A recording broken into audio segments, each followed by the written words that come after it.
యేసు పిలుచుచున్నాడు. యేసుక్రీస్తు వారు 12 మంది శిష్యుల్ని ఏర్పాటు చేసుకున్నారు. అయితే 12 మంది శిష్యులు అన్న యూదా ఇస్కరియోతు చనిపోయిన తర్వాత ఒకళ్ళు హ్యాడ్ అయ్యారు. వారు ఎవరంటే ఈ మొదటి నుంచి పేర్లు చదవమా. పేతురు, ఓకే. ఆంద్రేయ, ఓకే. జబదయి కుమారుడైన యాకోబు, ఓకే. యోహాను, ఓకే. ఫిలిప్పు, ఓకే. బర్తలోమయి, ఓకే. తోమా, ఓకే.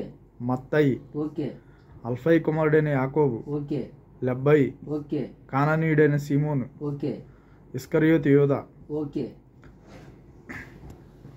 అయితే 13 మందిలో ఒకరు హ్యాడ్ అయ్యారు కదా. ఆ వ్యక్తి ఎవరంటే ఏసావు,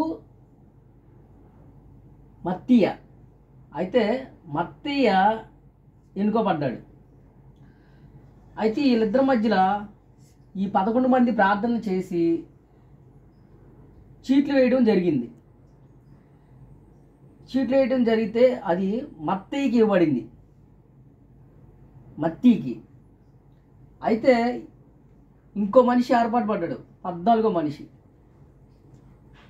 అపోస్తుడైన పౌలు.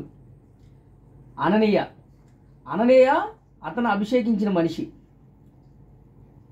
అయితే ఈ 12 మంది శిష్యుల గురించి అపోస్తులైన 1వ అధ్యాయం 13వ వచనం.